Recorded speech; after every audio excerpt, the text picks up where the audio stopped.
met in Austin, Texas is Erik Danielsson, bass player and vocalist for Uppsala, Sweden's black metal warriors WATAIN, who are currently touring stateside as part of their Black Metal Magic Tour, which will be the final leg of the band's Fuck the World Tour. How have you enjoyed fucking the world so far with your black metal magic? It's carrying out our mission, you know. It's everything that I want to do. I'm doing it right now, so it's been flawless. I mean, like it was meant to be. And you're gonna wrap up all your current touring activities with a big 10-year anniversary show in your hometown of Uppsala this coming December. What do you have planned to commemorate diabolical 10 years of WATAIN?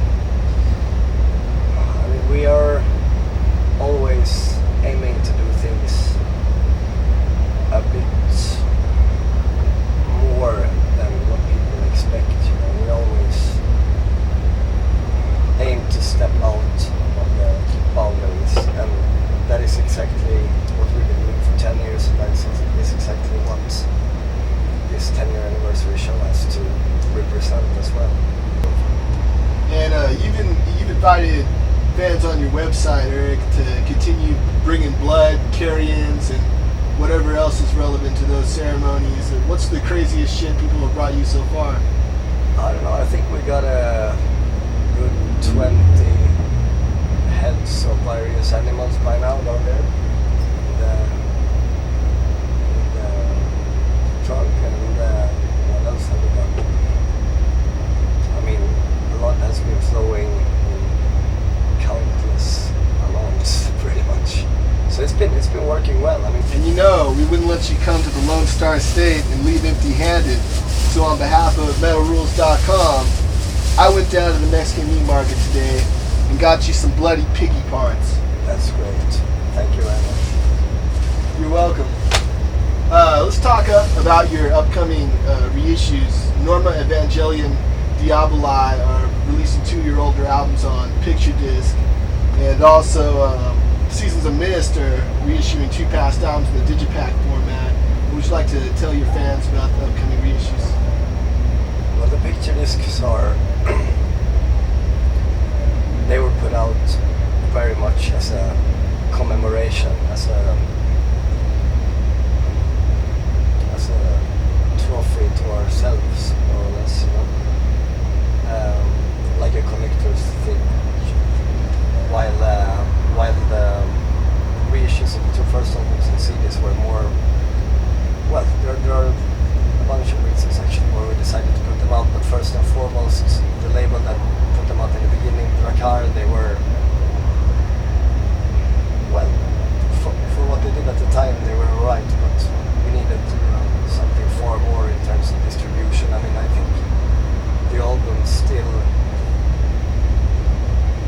they mean so much, you know, to us, and they could mean much more than what they meant to the black metal movement as well. So we figured that there's no reason to, you know, keep them in a fucking hiding place among underground distros that, you know, people don't even bother to order from. I mean, we want them spread worldwide, just like everything else we do. We don't see any reason to limit ourselves, you know, after underground rules where you can only release a certain amount of copies. Yeah. Well, you know, I've read a lot about your over-the-top live show, and I'll be honest, I've never seen you guys live before, but I'm anticipating it to be pretty fucking chaotic. You know, I've read about the Cauldron and the Dead Rats nailed to an inverted cross. How did you come up with the idea for your stage show? To be honest, it has grown on us pretty much. I mean, to take an example, I mean, in the beginning we went on stage with the same clothes that we wear today. It's just that during the years they decayed and they decomposed, and that eventually became our thing, our way of doing it. You know, that everything on the stage is in the stage of putrefaction, state of putrefaction. I mean, that in turn corresponds very much with the energies that we evoke on the stage. I mean, the energies of death and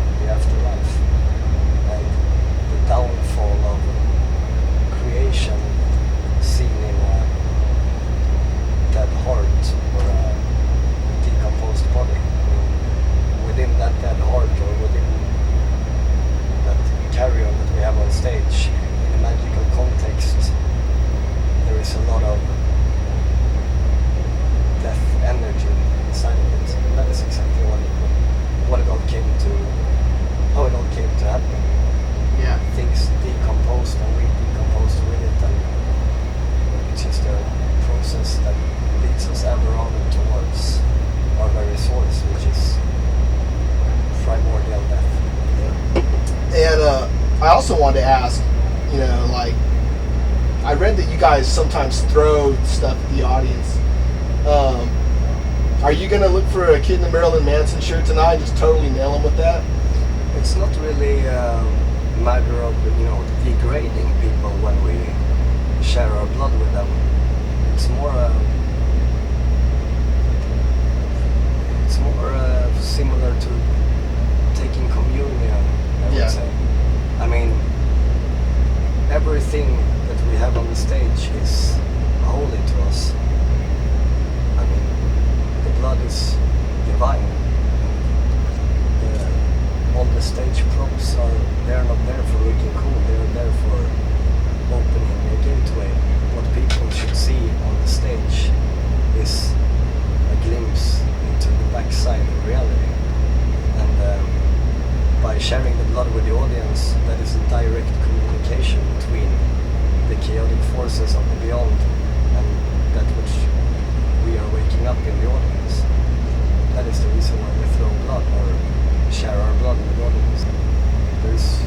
If we appear extreme, it's because we are advocating extreme sources of energy, extreme powers that are in opposition to what people know as law and order, what people know as ethics and morals. We are the very adversaries that these kind of things. And when you were talking about chaotic forces, that was one of the primary subject matter of the misanthropic Luciferian order, right? Yeah, but I have no comments on that whatsoever. They don't belong in a music interview.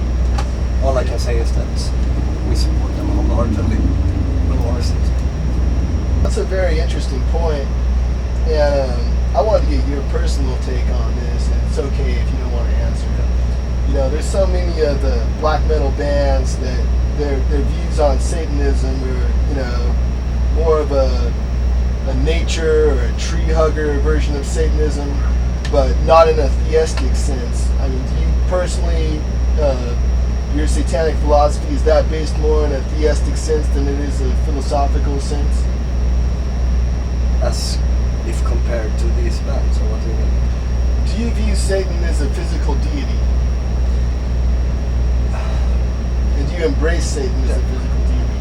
I do, in the sense that satanic energies manifest in very different ways, in living archetypes, in living human beings, or in archetypes, in symbols. In that way, Satanism is